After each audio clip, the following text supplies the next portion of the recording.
Not many people know about the quiet community centered around the Beit al-Islam Mosque in Maple.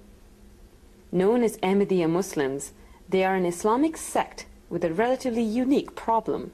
They're not seen as Muslims by the mainstream Muslim community. We still practice our, although much limited form. There were many martyrs, people killed, houses burned, people dragged on the streets. Zakaria Nasrullah Khan left his home in Lahore after terrorist attacks on 28 May 2010 killed his father, yet spared him and his at the time 6-year-old son.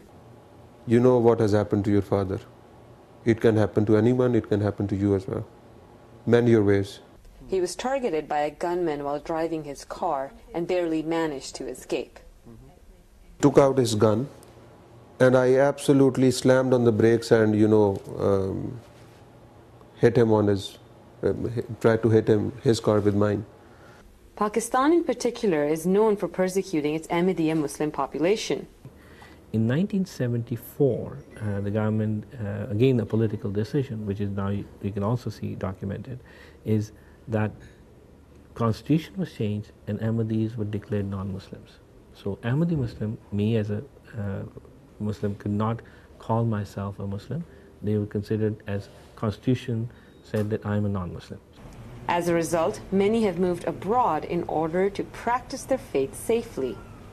More than half of Canada's almost 50,000 Ahmadiyya Muslims reside in the GTA alone. Our goal really is to integrate into the Canadian society. So since everybody's trying that, the communication between the group is very easy. The community has had to face accusations of creating an ethnic enclave. The purpose of Peace Village really is to build a community around a place of worship. And so Ahmadiyya community is not ethnically same, it's very diverse. You have people from South Asia, from Africa, from Arab, so within itself there was diversity. You would see Ahmadiyya community doing run for charity work such as Run for Vaughan, Run for Bradford, Run for Calgary. We do blood clinics as well. Khan has applied for refugee status in Canada after receiving threats back home. Sometimes you feel as if you realize what actually freedom is.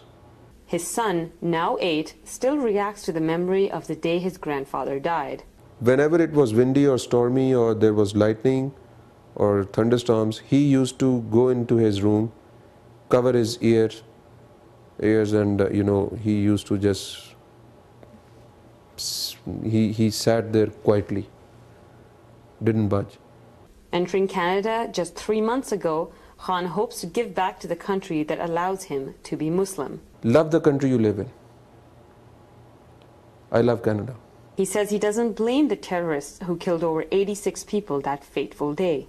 I blame the malice mind that was behind the attack, which actually, nourishes this plethora of lies and feeds you all these lies, feeds you the hatred, and feeds you, this absolutely twisted concept of jihad.